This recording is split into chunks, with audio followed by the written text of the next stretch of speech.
दोस्तों, खाना खाने के बाद उनकी टट्टी कैसे बनती है और हमारा खाना पचता कैसे है?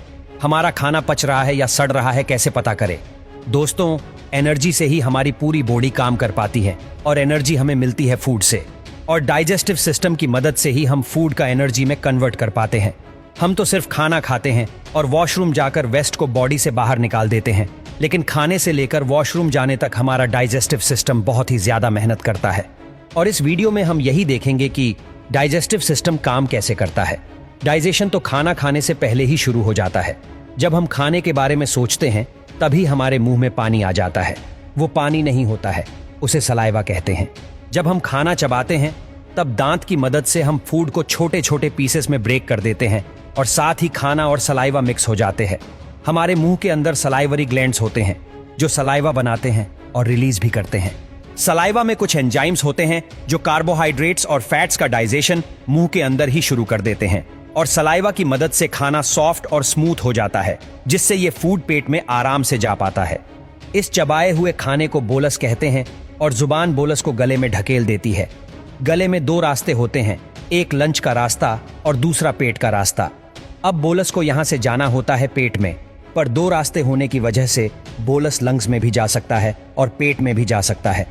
अगर बोलस लंग्स में चला जाता है तो दिक्कत हो सकती है, और यही काम आता है एपिग्लॉटिस। एपिग्लॉटिस दरवाजे जैसा होता है जो हवा की नली पर लगा होता है। वैसे तो एपिग्लॉटिस हमेशा ही खुला रहता है, लेकिन जब हम खाना खाते हैं या पानी पीते हैं तब एपिग्लॉटिस बंद हो जाता है, और तब खाना या पानी हवा की नली में नहीं जा पाते हैं, और इस तरह बोलस फूड पाइप में आ जाता है। फूड पाइप को ईसोफेगास भी कहते हैं। फूड पाइप 25 सेंटीमीटर जितना लंबा होता है और फूड पाइप अंदर से इलास्टिक जैसा होता है, और इसी वजह से फूड पाइप बोलस को पेट में ढकेल पाता है, और सलाइवा की वजह से बोलस बिना अटके फूड पाइप से आसानी से गुजर पाता है।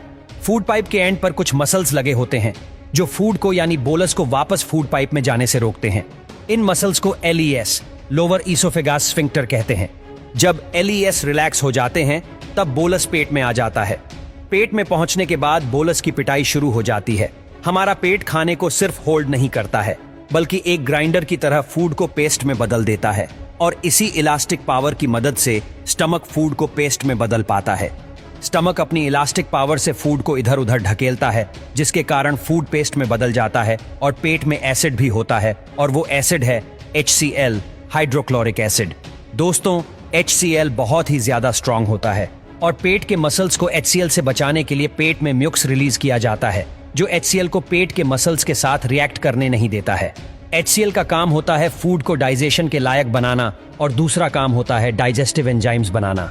HCl के कारण पेप्सिन एंजाइम बन पाता है जो प्रोटीन्स को एमिनो एसिड में बदल देता है, और फूड में जितने भी बैक्टीरिया होते हैं सभी पेप्सिन की वजह से मर जाते हैं, और फिर दूसरा एंजाइम्स रिलीज होते हैं जो फैट्स को और कार्बोहाइड्रेट्स को डाइजेस्ट करने लायक बनाते हैं।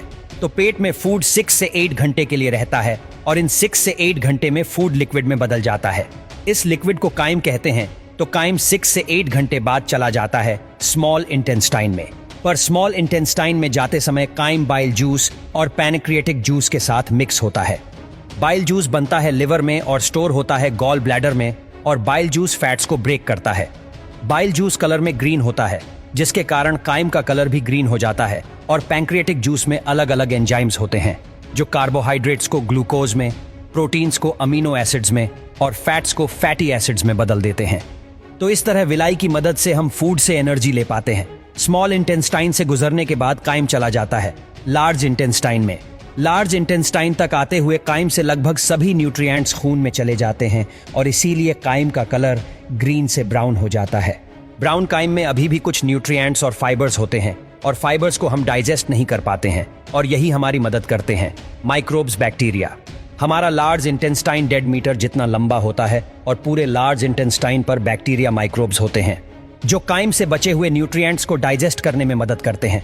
लार्ज इंटेस्टाइन के एंड तक पहुंचते हुए काइम से सभी न्यूट्रिएंट्स और पानी निकाल लिए जाते हैं, और अब ये काइम बदल जाता है स्टूल में यानी टट्टी में, और लार्ज इंटेस्टाइन में ही स्टूल यानी टट्टी पर म्यूकस रिलीज किया जाता है ताकि टट्टी आसानी से बाहर निकल पाए। लार्ज इंटेस्टाइन में फूड बहुत ही धीरे डाइजेस्ट होता है, और इसीलिए लार्ज इंटेस्टाइन में फूड को पूरी तरह डाइजेस्ट होने के लिए 30 से 40 घंटे लगते हैं। फिर 30 से 40 घंटे बाद स्टूल चला जाता है रेक्टम में, जो कि टट्टी को स्टोर करता है। और जब रेक्टम भर जाता है तब हम वॉशरूम जाकर उसे खाली कर देते हैं। तो इस तरह फूड डाइजेस्ट होकर बाहर निकल जाता है।